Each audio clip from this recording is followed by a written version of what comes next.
Ôtez pas tout seul, bien-aimés frères et sœurs.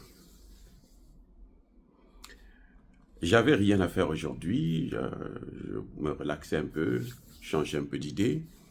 Je suis allé écouter LCI. Alors là, c'est la bêtise humaine. Ils disent que Trump fait des cadeaux à Poutine. Que Trump ne veut plus qu'on parle de la Russie comme agresseur de l'Ukraine, mais de conflit ukrainien. C'est-à-dire le prochain communiqué comment vous appelez ça, du G7, on va parler de conflit ukrainien, on ne va pas parler de la Russie comme agresseur. Et la Russie décide de prendre les 300 milliards gelés en Occident pour investir pour la reconstruction de l'ensemble de l'Ukraine, y compris la partie qui fait maintenant, qui est office du territoire russe, donc le Donbass. Et vous avez ces gens qui sont là, qui crient « Non, on devrait garder cet argent. Non, l'Ukraine, la Russie est un agresseur. » On leur avait déjà dit.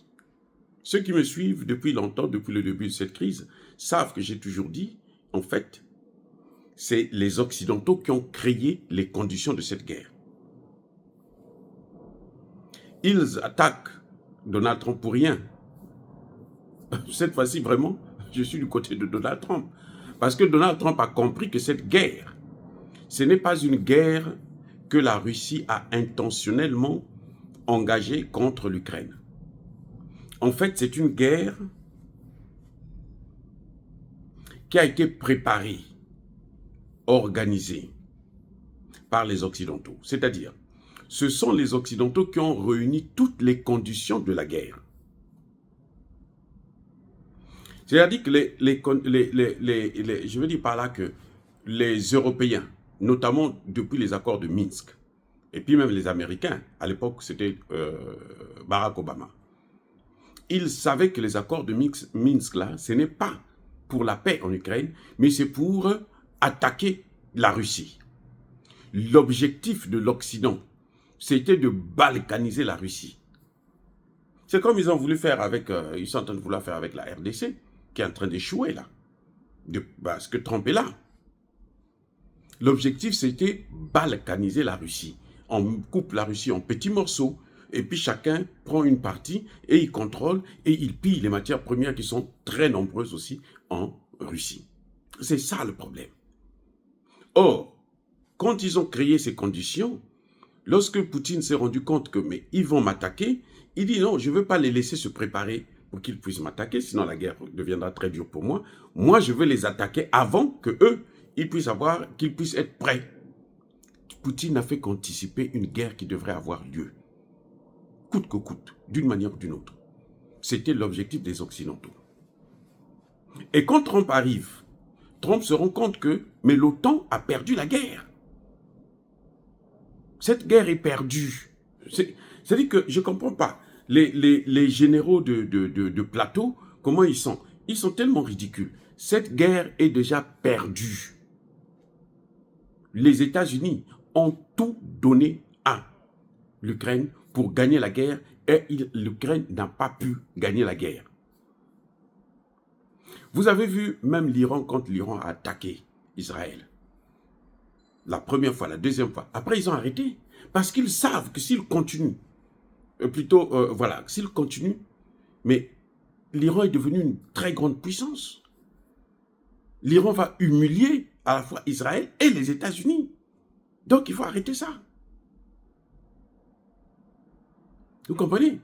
Trump arrive, je vous dis qu'aujourd'hui, le problème des États-Unis, ce n'est pas l'Ukraine. On s'en fout de l'Ukraine. Le problème aux États-Unis, c'est le dollar qui est attaqué. Et par qui? Le dollar est attaqué par la Russie et la Chine. L'objectif de Trump, dans tout ce que vous êtes en train de voir là, les largeurs, ce qu'eux ils appellent des cadeaux à Poutine, c'est pour que Poutine puisse l'aider à freiner la dédollarisation. Je dis bien freiner, je ne parle pas de stopper. Parce que personne ne peut stopper ça. C'est fini. Il n'y a pas un empire qui peut rester là tout le temps à vie. Non, tout empire finit par périr, y compris l'empire américain. Donc, ce que Donald Trump peut faire, c'est essayer de freiner ça ou bien faire en sorte que le choc puisse être amorti.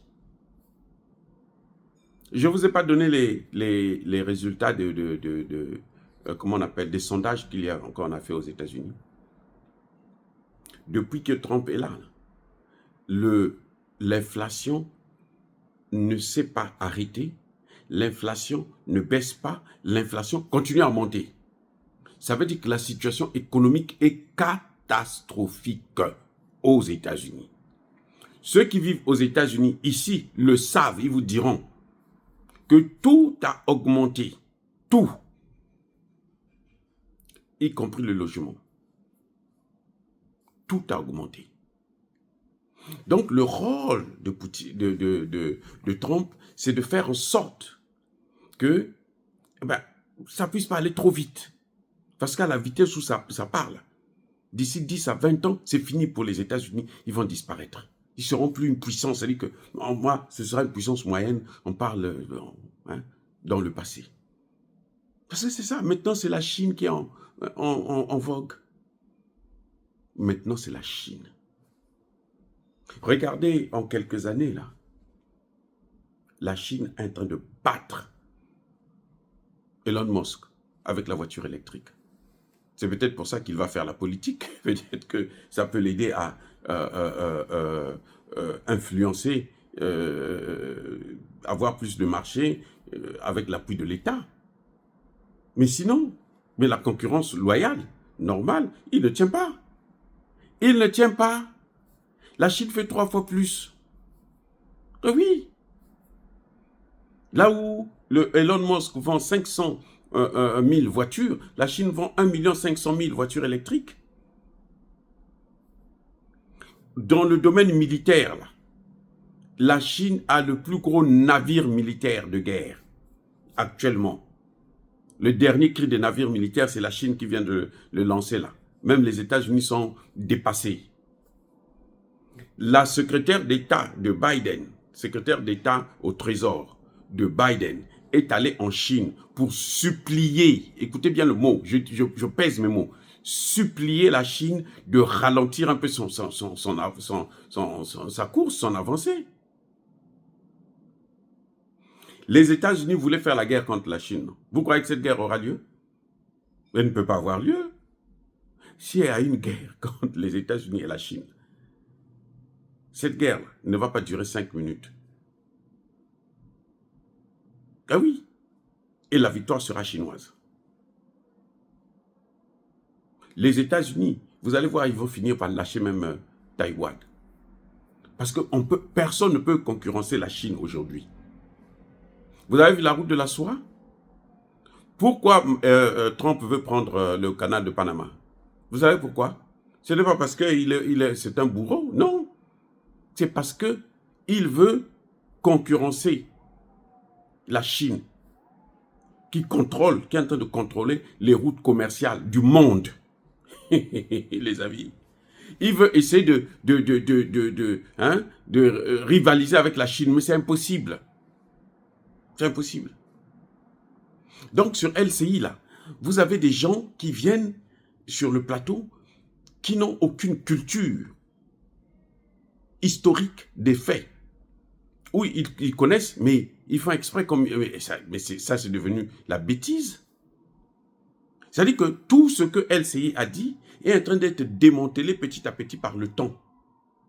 Plus le temps passe, plus le temps avance, plus la guerre persiste, plus tout ce que les patrons de LCI ont mis en place là, est en train de voler en éclats. Il n'y a rien qui reste. Toute leur théorie là, ça ne tient pas debout. Les États-Unis ne peuvent pas faire la guerre, ni avec la Chine, ni avec la Russie. Les États-Unis pensent qu'ils peuvent s'allier à la Russie pour attaquer la Chine. Ça n'arrivera pas. La Russie n'est pas aussi bête que ça pour venir se mettre avec les États-Unis pour attaquer la Chine. Non, c'est pas possible. Oui, parce que si les États-Unis arrivent à faire la guerre avec la Chine et ils gagnent cette guerre, ils vont écraser la Russie. C'est leur objectif. Ils sont avec eux. Il n'y a pas d'amitié. Il n'y a pas d'amitié. Être l'ennemi des États-Unis, c'est fatal. Mais être aussi l'ami des États-Unis, c'est dangereux. Mais Poutine le sait. Qui a dit que l'Occident, c'est l'empire du mensonge? C'est Poutine. Il sait que ça, c'est des manipulateurs, c'est des menteurs. Il n'a rien à foutre avec eux. Donc Trump doit s'arranger autrement. Si c'est pour compter sur la Russie, pour affaiblir la Chine, ils ne pourront pas. La Russie va d'ailleurs les affaiblir tous les deux en même temps. La Chine est devenue trop puissante. C'est ce qui d'ailleurs va sauver la RDC. On verra ça dans la prochaine vidéo. Soyez bénis, abondamment bénis par le Dieu des Kémites, par nos ancêtres angélisés. Mais que tous ceux qui persécutent le continent africain, le pillent et le déstabilisent, qu'ils soient noirs, blancs, chinois, arabes, juifs, indiens ou qui qu'ils soient punis, maudits, foudroyés, neutralisés, écrasés, effacés par le Dieu des Kémites, par nos ancêtres angélisés. Vive l'Afrique éternelle, j'ai dit et j'assume.